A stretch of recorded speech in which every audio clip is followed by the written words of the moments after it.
and was travelling at around 80,000 miles an hour. Amazing pictures.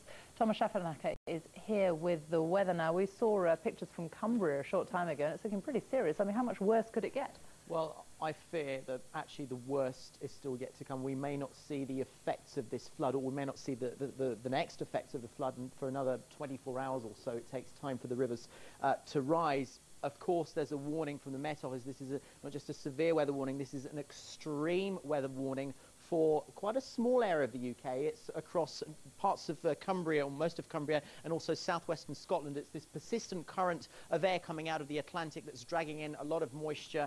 We've had around 190 millimetres of rain in some spots. We could see a further 150 across the hills of Cumbria and southwestern parts of Scotland. Imagine all of that water going into the river valleys, the river levels rising, and of course we get the severe flooding. So I cannot stress how serious this situation is. The rest of Scotland is also seeing some heavy rain. We could be talking about 50 millimetres of rain across parts of central Scotland too. Rain, 40 millimetres, troublesome in its own way across parts of Northern Ireland. And also the rain is starting to get heavier across northwestern parts of Wales. Some very strong winds around the coasts of the Irish Sea and towards the southwest, gusting to 50 or 60 miles an hour.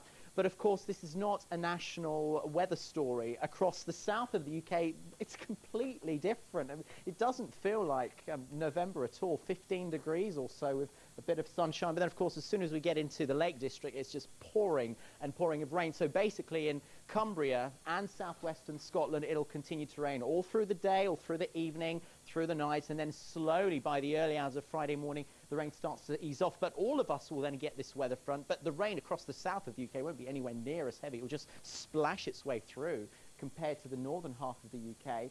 Now, tomorrow, a brief respite, because Friday is going to be a better day of the next few.